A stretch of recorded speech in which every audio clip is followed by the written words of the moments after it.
ain't been to Minnesota in probably 20 years. Brian Yaz. Welcome to Flagrant Howls, a Minnesota Timberwolves lifestyle podcast. All right. Welcome to Flagrant Howls, a State of the Wolves Monday edition here. And based on the report that came in this morning, a recklessly speculative one. Reckless speculation. At that. What a week. As a sports fan, I love all trade deadline weeks. Like, I love them like children. Like my children. Each one of them is special in their own way. This is a conversation for maybe the Twin Show in a longer form, but like baseball moved its deadline to August 3rd on a Monday when only like 2 teams are playing for the 2026 season. Okay, that's a little smarter. Well, they should. Smart. Baseball's always had this rigid, like, it's July 31st. Like, what if it's a Sunday and no one's... Right. And the other teams always say, we're going to strategically place it on a day and a time where we can maximize the coverage of it. And baseball is until recently. So we're going to fix baseball on this episode, too. It's going to be great. If you are looking for, and we got another note last week, actually, on Purple Daily from someone who came into town, went to Brixworth, loved it. Brixworth in the North Loop, if you're looking for a great place to gather for home games, maybe even for away games, just belly on up. But pregame, postgame for home games, it is walkable to Target Center. And some of the best appetizers, deep dish, or I should say Detroit-style pizza that you're going to find, and that signature Nas Reed Hazy IPA, which is fantastic. And Brixworth also has their OG location in Burnsville with a focus and passion for hazy IPAs. So check them out. Also have great new event space, too, at Brixworth, one of our favorite spots in the North Loop. And maybe you can make a weekend out of it and just stay at the Element Hotel right a block away. That's right. Element Hotel, right down the street from Target Field, Target Center. Scorenorth.com/element. I'll give you 15% off your room. Hey, maybe you're already planning your postseason plans, right? And hopefully they're out of the plan. We'll talk about that later. But regardless, playoff basketball, regular season basketball, stay at the Element Hotel. Plus, if you want to hop out over to Brixworth or any other great happenings in the North Loop, it's steps away from all that. So scorenorth.com/element for 15% off your room rate. All right, boys. Let's start with the overview here, then we'll get into the juiciness. So the Timberwolves are currently back to 5th in the closely contested Western Conference. They were 7th as we sat here a week ago, but they are 5th, a game up on the Lakers and the Suns, and only a half game back of the Rockets for the 4 seed, just 2 games back of the Nuggets for the 3 seed, and still just 2.5 games back of the Spurs for that. Nuggets are 3, and then the Spurs are the 2 seed. So Oklahoma City has been 500-ish now for the last several weeks, but they still have a 5.5 game lead over the Spurs for that 1 seed. So you're hanging in there. Couple bad losses. If you were to take those off the schedule, they'd probably be sitting 3rd in the Western Conference right now, but kind of who the Timberwolves have been the last few years. Playoff odds, according to ESPN's Basketball Power Index, 98% chance to make the playoffs, 17% chance to get back to the conference finals, which is the highest it's been all year, and a 2% chance to win the LOB. The Timberwolves on this Monday are 8th in offensive rating, 4th in defensive rating, and 6th in overall net rating. So they continue to be one of the better teams in the NBA, but maybe just short of, not maybe, like they're short of the Oklahoma City level. But they've played Oklahoma City about as tough as anyone, including San Antonio right there the last 2 years. So you're punching with the best. Let's get to the biggest storyline, then we can get to our favorite, least favorite things. And I think the biggest storyline is this continues to feel like the calm before the trade deadline storm. You had the barrage of Giannis-related reports last week that we took you through, and now there's just like 3 days remaining until the NBA trade deadline at 2 p.m. Central Time on Thursday. And as we sit in the calm of the trade deadline storm, the winds are starting to pick up, because this morning on ESPN, our guy Windy, Brian Windhorst. And credit to Bring Me the News, Joe Nelson, aggregating this so we can all read it on Twitter. Windhorst on the Wolves and Giannis. Quote, the most aggressive team in the West right now is the Minnesota Timberwolves in terms of trying to acquire Giannis Antetokounmpo. They are in the game for Giannis. I don't believe that their offers can outweigh other offers, and I'm not even sure that Giannis is getting traded before Thursday. The Timberwolves are being aggressive. If they don't make what I would call a Hail Mary Giannis deal, I think they are at least aggressively looking to upgrade their backcourt. Reckless speculation. What are your thoughts on the latest from Brian Windhorst here? Oh, my thoughts are Tim Conley, the chef, is in the kitchen, and he don't. Chef. And you know what? He don't use a microwave. He uses all the burners. He is a top level chef. He doesn't participate in like Top Chef. He guides it. He's that Tom Colicchio guy or whatever the hell his name is. He's that guy. First of all, I totally buy all this. Totally buy this. Second of all, I also buy, and I think we mentioned this on last week's show, Phil, or one of the flagrants that we did last week. I also buy that much like the Durant thing, the Wolves are now in this for the long haul, because you can make a pretty good case that Giannis does not get moved because the Bucks don't move him by Thursday. Like, you're not just going to panic trade him. You don't have to. And so I wouldn't be surprised if the Bucks don't get overwhelmed, and that's debatable, like with a player of that stature, right? Like what is too good of deal to turn down? It's not like you got to trade him now. I think what this shows you is, though, like just with Durant, the Wolves are now in, which means they will be into the offseason, assuming that Giannis is not dealt. So, like, this to me is real, and it's not, when the deadline comes on Thursday, if it's not done, the Wolves are out. If he's not traded, I could see a world, and it would actually probably be easier in some ways to make this trade in the offseason. But let's just say the Wolves are in the deep end of the Giannis pool, and they're not splashing around. They're swimming. And the waves are choppy because the winds. Yep. But you know what? They're expert swimmers. They're Mark Spitz. They're top chefs. Yep. What else do we got here? Yep. They are exactly right. Expert swimmers. Mark Spitz. I love how you go from. Well, what does it mean to you guys though? Because you brought up the Durant thing. I mean, that's kind of almost being underplayed here. That because it didn't actually happen, so right. we can. Oh well, they just decided to not make a move, I guess, but. They did. They literally traded for Kevin Durant last summer, and blew up a big part of their roster. And Kevin Durant was like, "I'm not feeling that." And then the Wolves could have said sorry, and the Suns could have said sorry. You don't have a no trade clause. You're going to be just figure out the Skyway system, I guess. But they decided out of respect, like, oh, well, I guess if you don't want to play here, then we don't want someone that doesn't want to play here. Giannis, interesting for two reasons. Giannis has expressed he does want to play either here or with Anthony Edwards. He has played his entire career in Milwaukee. So in terms of like Midwest and cold and smaller market or whatever, this would be an upgrade actually in market size and visibility because Minneapolis is bigger.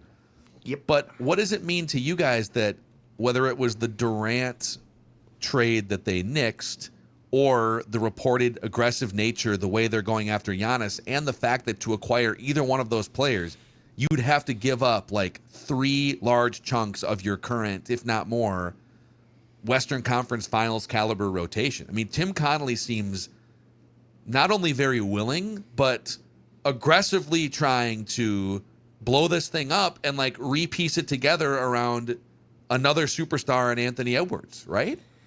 So if the baseline is, because it's been consecutive seasons of the Western Conference Finals, one with Towns, one without Towns. You've seen highs and lows of this season where they've looked, and the stats bear it out, they probably are one of the 5 to 7 best teams in terms of net rating and all this stuff, but they've had skids. They have a bench problem. Okay, can you fix your bench overnight? I don't know if you can do that. Or can you plug in one of the 5 best players in the NBA into your starting lineup, and you have two absolutely two-headed monsters in Anthony and Giannis, and then you just kind of figure out the rest from there. I think you have to consider it, and I get it that Wolves fans are not used to the success that this team has had, so they kind of want to still play it out with some of the rotational guys and the guys they're familiar with. But Tim Connolly does not operate that way. He does not. He's swung 3 humongous trades here. So I think the fact that they're in on this says a lot about how Tim Connolly views it. And if I guess the better question to ask is, do you think the Wolves, as currently constructed, and I guess add in a bench or two bench players, does that push them over the top to be an NBA Finals team? And I think the easy answer to that, in my opinion, right now is no. I don't think it does. Yeah, I mean, Tim Connolly agrees with you, right? Like it's pretty obvious that Tim Connolly feels good about the current team that he's built and has to. Like they've gone deep in the playoffs, but I don't think you would see this much aggressiveness last summer and now for a drastic shakeup if he thought that because there's a lot of fans that are pushing for, especially now that they've started winning again, right? Oh, they're winning again. Everything's cured. Here we go. Yep. Are pushing for more of maybe a marginal move, which might be if they can't get a Giannis deal done, you probably will see the marginal move. And then the Wolves get a chance. Maybe the best case scenario is a marginal move that maintains your current level of assets, tradable assets. You get to see how that plays out. And maybe like, that was the thing that pushed this. Maybe this team put it all together then and finally went to the finals. And Giannis doesn't go anywhere at the trade deadline. And then you get to see this play out, have your cake, and then eat it too in the summer if you come up short in like the second round. Yep. Tim Connolly also is telling you he never thinks his team is good enough in a way I appreciate. So a month and a half in or so, in his tenure, he goes out and makes the Gobert trade, okay? And we're all like, what the hell? How could you give up all those draft picks, those first-round picks? The Wolves will never get a draft pick again. The draft might as well shut down. And then guess what? He gets more draft picks, but more importantly, Gobert, like him or not, turns into a guy who completely changes how this team plays defense. Okay, that's move one. Then, out of nowhere, the Cat trade.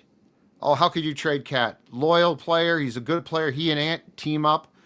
I'm going to go get Julius. I'm going to go get DiVincenzo. I'm actually going to get a draft pick back, which he did from Detroit. And so, like, to me, and look, you know what? Last offseason, as we talked about, if he had had his druthers, the Durant trade goes down, right? Like, Durant says, yeah, you know what? I'd love to play with Ant, and I'll be more than willing to come there. I mean, that was going to be a fairly significant trade as well. So he is never clearly happy, and I almost appreciate that, though, because I think what he knows and what he's doing is, I think his basic premise is, I am looking to build the best team possible to get Ant a championship because he's got that piece. Like the Ant piece, it's interesting because it doesn't apply as much to other sports, I don't think. Like baseball, it's a team game, it's an individual game, but you can only bat, Mike Trout in his prime came up 4 times a game, right? 3 times a game. So you can't just be like, we're going to build a team around Mike Trout. Football, quarterback, I think is an equivalent probably. But basketball, you can have one guy and say, this guy can win a championship. So how do we get it around him so that he can win that? It doesn't need to be like we need everybody firing on the same cylinder. How do we Ant is the centerpiece of this. What does Durant do? What does Giannis do? And I think that's how Tim Connolly looks at this. And so to me, this is a very viable discussion if the Wolves come up with a package without having a ton of draft picks to give them, that they could pull off a 3 or 4 team trade. Yeah. I actually think one of the big philosophical questions to answer in that front office here with Connolly and Matt Lloyd and company is, should they trade Jaden McDaniels? Because if you're going to get Giannis, it's hard to see a path where you get Giannis and don't trade Jaden McDaniels. Agreed. If you somehow can, if you could somehow trade for Giannis and keep Naz Reid and Jaden McDaniels, and you're giving up Rudy and Julius and then some other young pieces, that would be the holy grail. I just don't know, with other teams pounding on the door and offering picks and all these things. You don't have picks. Yep. to get to the value needed. Yeah, obviously, like if you had 4 first-round picks in the hopper, well, if you had 4 first-round picks in the hopper, it means you probably didn't go to back-to-back Western Conference Finals because you don't have Rudy Gobert. So, but you're almost certainly going to have to trade Jaden McDaniels in this. So, as you're unpacking that as a front office, do you think you can win a championship, let's say in the next 3 or 4 years, with a nucleus of Anthony Edwards, Jaden McDaniels, and Naz Reid, and you keep those guys who are in their mid-20s together? I mean, Jaden McDaniels is 25 years old. He's now shooting 45% from 3, literally now he's not shooting like 10 a game. Right. He's shooting 3 or 4 a game. But he's become one of the better three-point shooters in the NBA after being a guy that was left wide open in the corner during playoff games by defenses because they knew he was a low percentage guy. So if you think you can win a championship with Anthony Edwards, Jaden McDaniels, Naz Reid, then maybe you'd be a little bit more careful here and figure out, okay, what can we do in the summer with the Julius Randle, Rudy Gobert value and contracts to get a little younger and put some things around these 3 guys. But I think that is probably the biggest point of discussion in that Wolves front office right now is, do we trade Jaden McDaniels, a 25-year-old who's coming into his own even more this season? Yes. I agree completely. And does Jaden, like, what is the timetable to get a championship? Because clearly, God bless their little souls, the Wolves are impatient. Like they're trying, like they clear. I mean, Tim Connelly is going champion. He's going LOB hunting. And so, Jaden McDaniels is has become a really good player. So, either this spring or a year from this spring, can you win a championship? Or are your odds as good with Jaden still here and Naz here as they would be with Giannis here? Like, there's just a lot of questions. I just love the fact that Conley operates at a place where I think us Minnesota sports fans are like, what? What are you doing? And he's just like, it's Monday, man. It's Monday. I'm just making phone calls. Well, dude, because think about a lot of the other trades he's made here. The initial reaction from a huge percentage of people was like, D'Lo? But D'Lo had like 27 points the other night. He made us stand up until they scored a basket. And my favorite one was, that he built the stand-up culture in the arena. That was his baby. Of that, by the way, because of him. And he is Cat's best friend on the team, and if you trade him, then Cat's gonna get pissed. It's gonna upset the whole apple cart. It's gonna be a disaster. And then, like, a year and a half goes by, 2 years, like, actually that was one of the biggest fleecings in the history of the franchise, because you got the adult point guard Mike Conley, who still had some life left, and Nickeil Alexander-Walker, and then the second blockbuster. Well, actually, if you go back even further, the Gobert blockbuster, people were kind of questioning just Gobert in general and the fit and whatnot, but people were pissed because, wait a second, that Wolves team won 46 games, and we love Pat Bev, and we love Jared Vanderbilt. Like, how could you trade some of these fan favorite players, these scrappy players? And it's like, okay, they went to the Western Conference Finals with the number 1 defensive rating team in the league, which doesn't happen if you don't have Rudy Gobert. And even like, okay, then it's time for Cat to be traded, and we throw a 4-month pity party, including roll out the red carpet for Cat in the arena. That's cool, like celebrate one of the best players in franchise history. But people were threatening Tim Connelly and his family. Apparently he was getting like threats from people. How dare you? How could you trade Karl Anthony Towns, the beloved player in franchise history? And I guess it got to a point where it was like an uncomfortable but he's been right about every single one of these moves. And so that's what I'm trying to wrestle with too here, which is, man, I feel like keeping Jaden and Naz and Ant together should almost be a prerequisite for the next few years. But Tim Connelly has been right about every blockbuster instinct that he's had since he took this job. Do you think there is, and this is probably a long shot question, but I'll ask it. Do you think there's any way that they could get someone or a team or in a multi-team trade for Giannis where they could keep Jaden and trade Naz? Because I think one of those two is gone. Maybe. Yeah. And I would prefer it's Naz as much as he is again. And look, Tim Connelly is showing you, oh, you're well liked here. I love that. By the way, you pack your bags. You're going to Detroit. Yeah. Now Naz fits really well next to Giannis, because you have You have kind of this stretch big that you can put out there, and I think ideally you'd bring in another stretch big as well. Like there was a couple iterations that are like Miles Turner, or there are other players like that could come in here. They've also been tinkering, trying to get the Beranger minutes cranked up a little bit more with Naz Reid at the 3. And like Naz Reid, if Naz Reid can play the 3 and those lineup combinations can be effective, now you've got this dude who at times early in his career was like an undersized 5 who added this lightning bolt 3-point stroke a few years ago, and he'd be playing as this big 3 out there.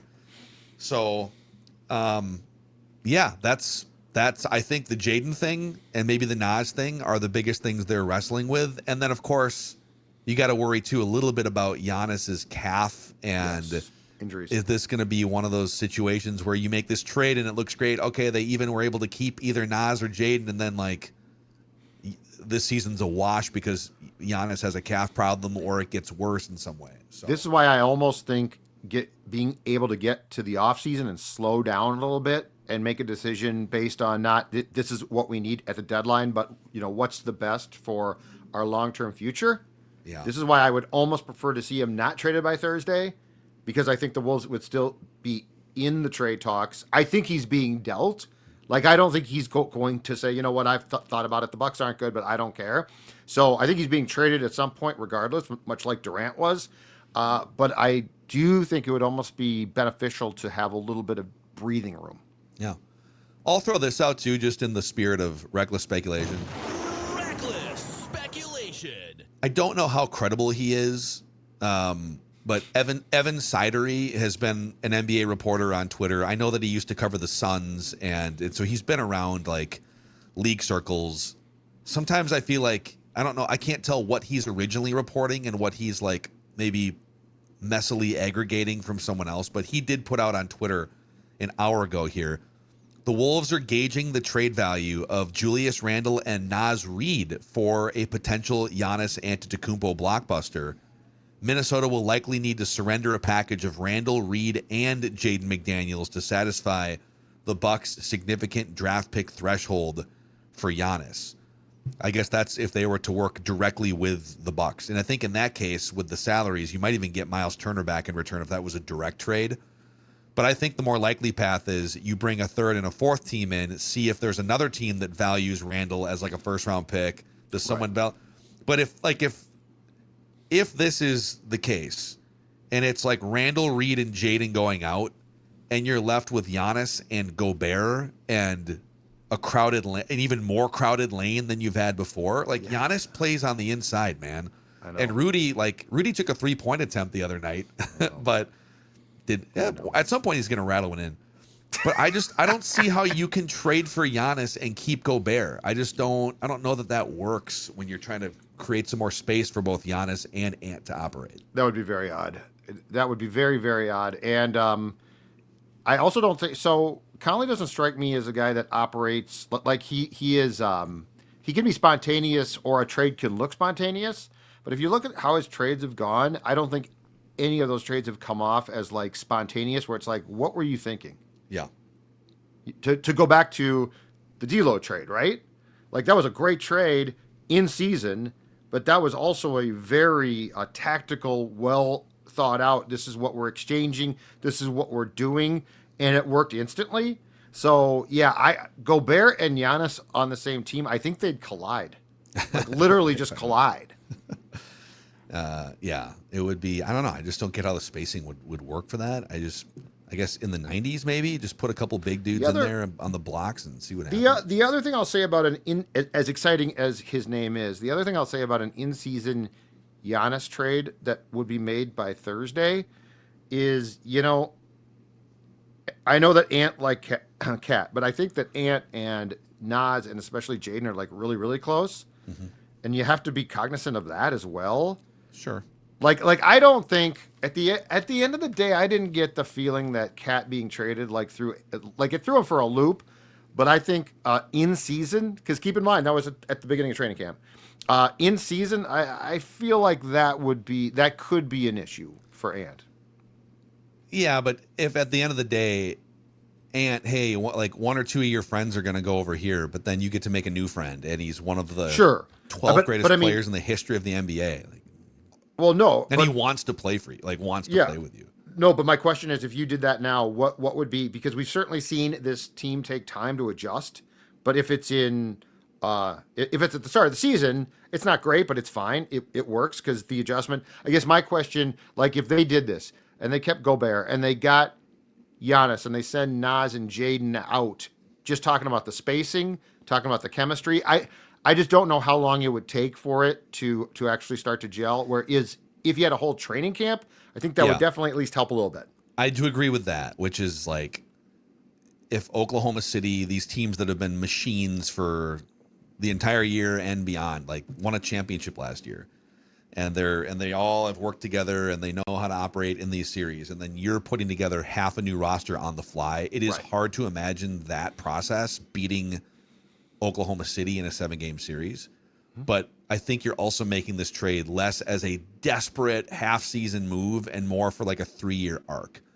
And then you've got to figure out, then Ant is 27 after that 3-year arc. And if you still haven't won a championship, is he looking to get out, or is he looking to, okay, now we're going to swap Giannis out for something else? Yep. Yeah. There's a lot going on here the next That's year. why I think I've talked myself into I would prefer to see this take place in like June. Yeah. Speculation. We'll sprinkle in a few of our favorite and least favorite Wolves things here in just a moment, Judd. But Victory Tire. Listen, if Giannis gets traded here and he's looking for some, I was going to say winter tires, but he probably needs those in Milwaukee anyways. So. Exactly. Guess what, too? This is a company that is in it to build relationships and to serve customers for the long term. You're talking about a long-term contract here? That's what Victory Tire and Otto wants to give you. Personalized, trustworthy, and consistent service. A family-owned business established right here in Minnesota back in 1997. Victory has an industry-leading 5-year, 50,000-mile warranty on all new parts and labor. Schedule an appointment at any of their 20-plus Twin Cities area locations. Just go to victorytireandauto.com. If you tell them the Sports Dad sent you, you're going to get $25 off any oil change service. Just say Sports Dad sent me, and they're going to give you $25 off. Absolutely outstanding. Quality work, genuine care for all of life's miles at Victory Tire and Auto. Hey, there's a big game this weekend in the football realm, shall we say. And if you're getting ready for it, or maybe you're just, it's like a random game that you're looking to watch basketball on like a Tuesday. It could be any sports gathering or any gathering of any kind. Dickey's Barbecue will cater for any size group you have and will deliver right to your door. So start making your plans for the big game this weekend. Call their catering team at 866-BARBECUE or place your order online at dickies.com. Dickey's Barbecue in Eagan, where Minnesota meets Texas flavor. Beef brisket, pulled pork, chicken, ribs, pit smoked wings. Check them out and plan for this weekend for your big game feast. Dickey's Barbecue Pit in Eagan. For the sake of time here, boys, because we do have to get to a football takes recording as well, why don't we each pick out something from the favorite or least favorite bin? So we'll each hit on one thing. Judd, give us your favorite or least favorite thing. Least favorite is this. And it occurred, they won on Saturday night in Memphis. They're going to play there again on Monday night. My least favorite thing, though, is at halftime, Finchie had to again ream the boys. He had to yell at them because he didn't think that they had brought in the requisite intensity.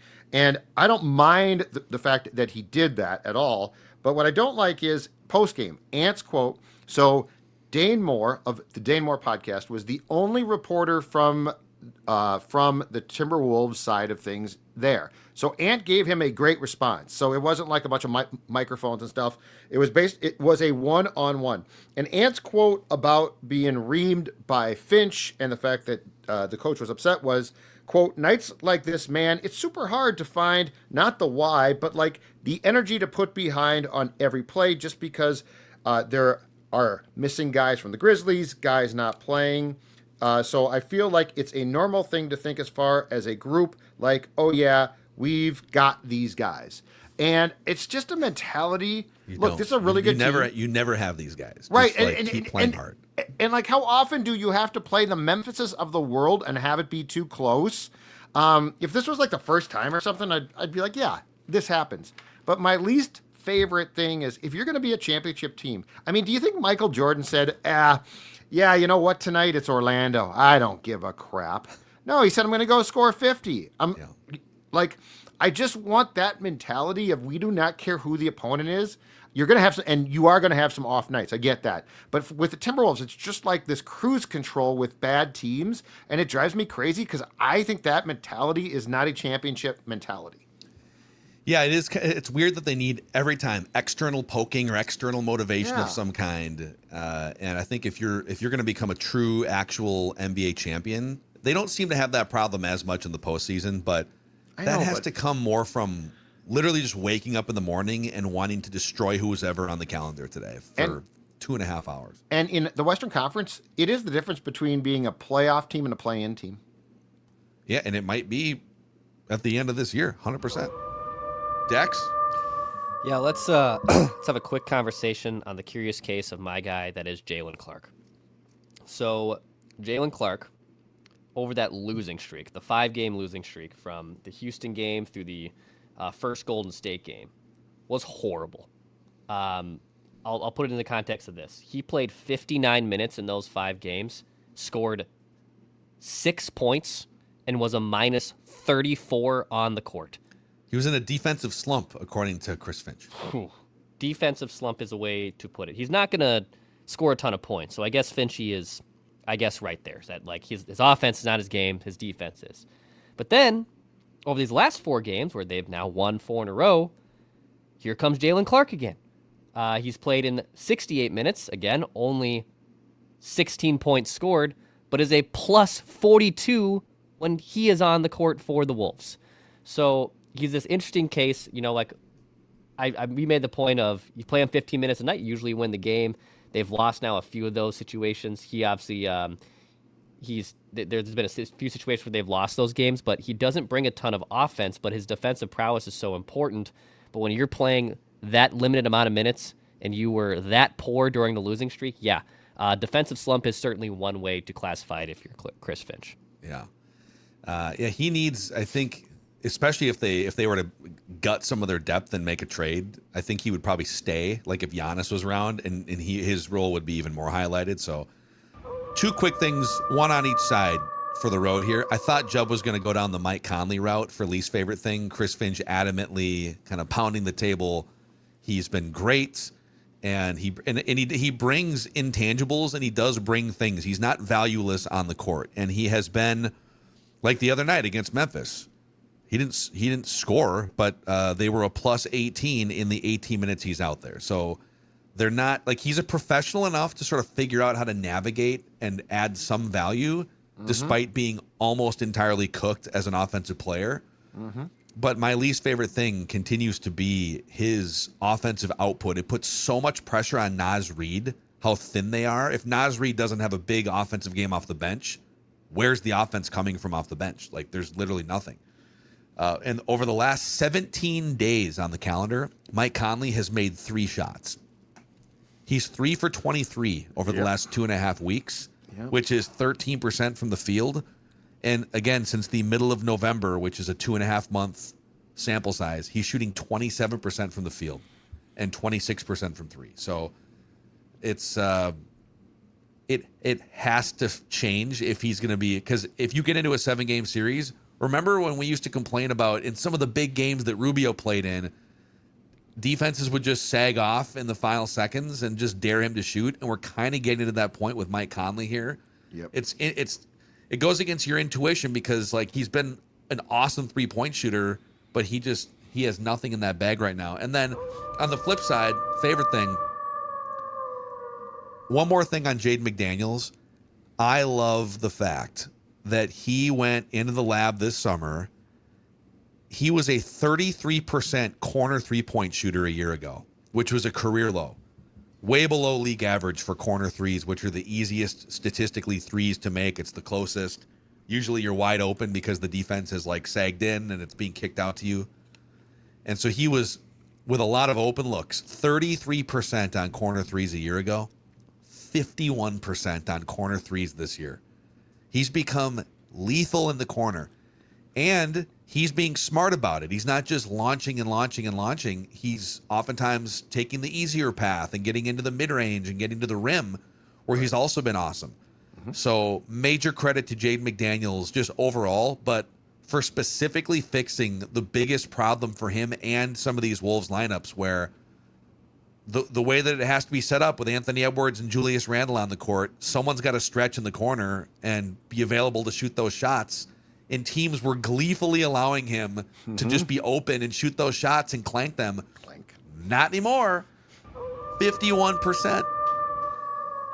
So that's my favorite current Wolves thing. Yeah, which is why if you trade him, it's going to be like at least difficult.